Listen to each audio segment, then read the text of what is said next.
Some families don't break all at once. They crack quietly, then pretend nothing happened. Around here, those cracks get exposed. This channel tells the stories that were disguised as sacrifice, sold as love, and defended as loyalty, until the truth finally caught up. You'll hear about childhood wounds that never healed, marriages that repeated old damage, and husbands whose charm hid carefully managed lies. These aren't fairy tales. These are slow-burn truths where abandonment plants the seed, family secrets rot over time, love mirrors the past, and revenge doesn't scream. It waits. Every story is told from the inside, where silence did the most damage and patience became power. If you've ever felt something was wrong but couldn't prove it yet, you're in the right place. Stay close. The truth always surfaces, and when it does, it changes everything. At 11, a kitchen counter held $3 and a note that promised groceries already bought. The fridge told the truth instead. That was the first lesson. Love can sound generous while leaving nothing behind. Hunger sharpened attention. Silence taught patience. Nights stretched long, counting ceiling cracks, listening for footsteps that never came. When the door finally opened weeks later, laughter spilled in with souvenirs and stories about sacrifice, as if absence were a gift. Questions were swallowed. Gratitude was expected. Trust learned how to fold itself small. That wound didn't close. It organized everything that followed. Affection began to feel conditional. Security became something to assemble alone. When marriage arrived years later, it wore the same costume as those old stories, future-focused, charming, full of reassurance. Finances were handled. Plans were almost done. Love sounded confident, like it had receipts. That confidence felt familiar, which should have been alarming. The betrayals came quietly, the way neglect always does. A bank alert at dawn, a receipt that didn't match a calendar, a second phone buzzing in a drawer meant for socks. There was another woman, but worse, there was a pattern. Money siphoned off in careful increments, promises timed to deflect questions, apologies rehearsed before confrontation even happened. The same old trick. Care spoken loudly, care practiced softly somewhere else. What stung wasn't the affair alone, it was the recognition. The same lie had been told twice by different mouths. Leave now, explain later. Take what's needed, call it love. The child left with $3 finally understood the blueprint. Betrayal thrives where gratitude is demanded for survival. Revenge didn't look like shouting. It looked like records copied, dates aligned, signatures witnessed. It looked like patience used as a blade. Accounts were protected, assets were traced, truth was allowed to arrive without drama, just wait. When everything surfaced, denial collapsed under its own math. The other woman vanished when the money did. Family voices asked for forgiveness, the same chorus that once praised abandonment as character building. That day, the wound closed, not by forgetting, but by refusing to be left again. Sacrifice for a better future was the phrase repeated whenever questions got too close. It sounded noble, polished enough to end conversations. Years later, the math finally surfaced, and it didn't add up. Money meant for stability had been quietly redirected, first by family, then echoed inside marriage.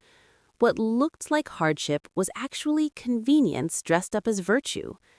Bank statements from long ago told a different story than the one praised at dinner tables.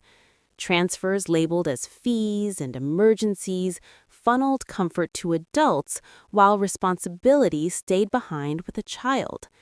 That habit didn't die with time, it matured. Lies age like poison, slow, potent, patient. The husband spoke the same language fluently. Sacrifice was always happening somewhere else. long hours, stress, investments for later. Meanwhile, accounts drained in clean, careful lines. A separate credit card existed under a name slightly misspelled, just enough to pass casual checks. There was a storage unit paid monthly, never visited together. Inside were gifts never given, clothes that didn't fit anyone at home, and documents tied to a second lease across town. Emotional cruelty rarely announces itself. It arrives as dismissal, concerns brushed off, curiosity reframed as distrust, love conditioned on silence. The more questions formed, the more generous the stories became.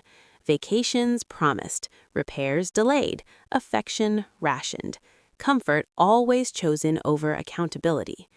The pattern was unmistakable now. Family once claimed survival required abandonment. The husband claimed love required patience. Both demanded gratitude for neglect. Both relied on the same assumption, that endurance would be mistaken for loyalty. Preparation happened quietly. Old tax returns compared against current filings, receipts matched to dates when absence had excuses, messages archived, a timeline assembled without emotion, just facts lined up like dominoes waiting for a breath. When the truth finally surfaced, there was no explosion, just a folder placed gently on the table and silence thick enough to carry meaning. The second lease, the hidden card, the long-term affair framed as temporary support. Denial lasted seconds. The numbers spoke louder than charm ever had. Family rushed in, urging forgiveness, praising endurance again. The same poison, reheated. This time, it was refused. Comfort had fed on lies long enough, and responsibility was done waiting. Marriage didn't arrive loudly. It slipped in on charm and certainty, on the kind of confidence that feels like safety when scars are still tender. Promises were fluent, plans sounded detailed. There was always an answer ready, delivered with a smile that made doubt feel unnecessary. That ease felt familiar in a way that was comforting at first, then quietly dangerous. Small inconsistencies appeared early, but they were easy to excuse. A missed call explained by work, a canceled dinner blamed on stress, finances spoken about vaguely, wrapped in reassurance instead of numbers. Love was presented as something that didn't need verification. Trust, once again, was treated like an obligation. The secrets didn't rush out, they waited. A hotel charge surfaced in a city never visited together. A coworker's name appeared too often, always paired with late meetings and muted phones. There was a pattern to the affection. Extra warmth after long disappearances, gifts timed perfectly to dull suspicion. Charm functioned as camouflage. The realization hurt more than the betrayal itself. This wasn't new pain, it was recycled. The same emotional architecture from childhood had been rebuilt with better furniture. Deceit wearing responsibility, absence explained as sacrifice, silence mistaken for loyalty. Unhealed wounds had recognized the shape of danger and called it love.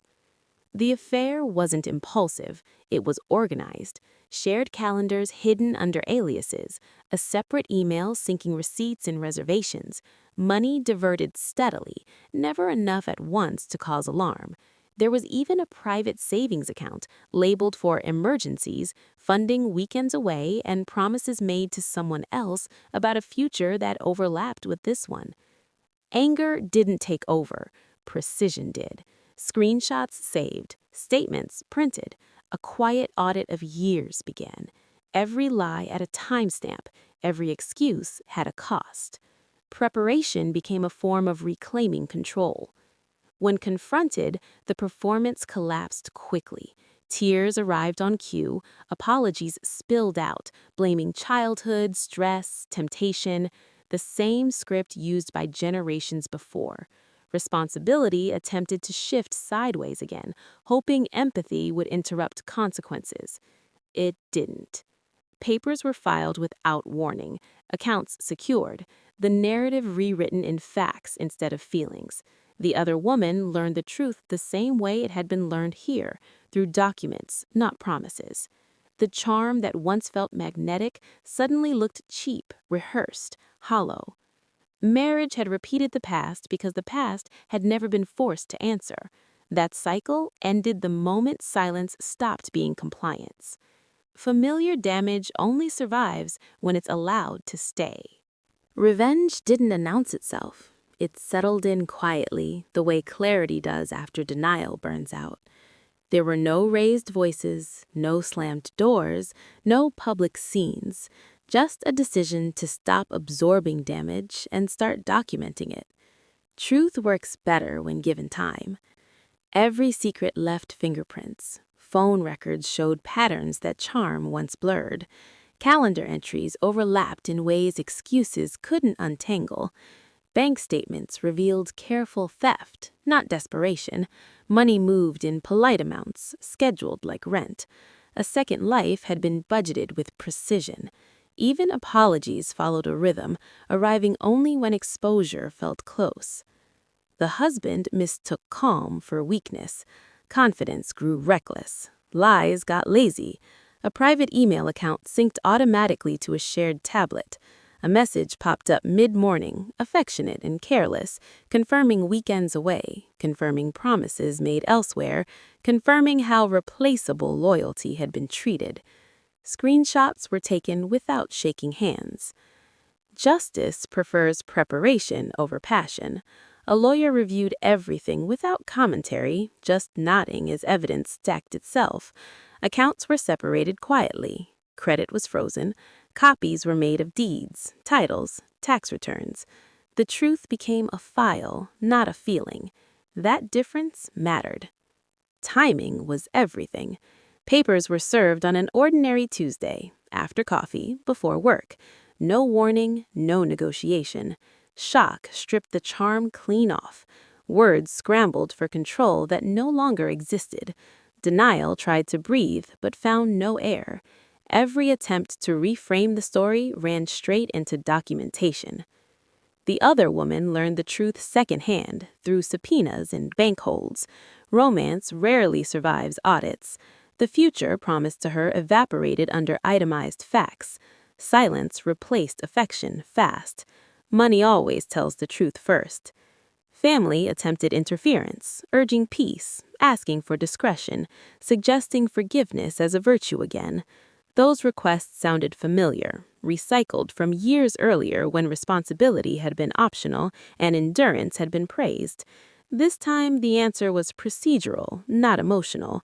Boundaries were enforced by court dates and account numbers. Watching a liar lose control isn't loud. It's subtle. It shows up in unanswered calls, in legal fees draining accounts once hidden, in stories that stop working because witnesses exist. The satisfaction isn't joy, it's alignment, reality finally matching experience. Revenge didn't need to scream, it just needed the truth to arrive on time and stay standing when the noise died down. If this story hit close to home, you're not alone, and you're not imagining it. More stories like this are coming, where truth replaces excuses and silence finally gets a voice. Make sure to like this video if it resonated, subscribe to the channel so you don't miss what unfolds next, and share it with someone who needs to hear that patience can turn into power. Until next time, remember, liars depend on silence, but truth doesn't need permission to speak.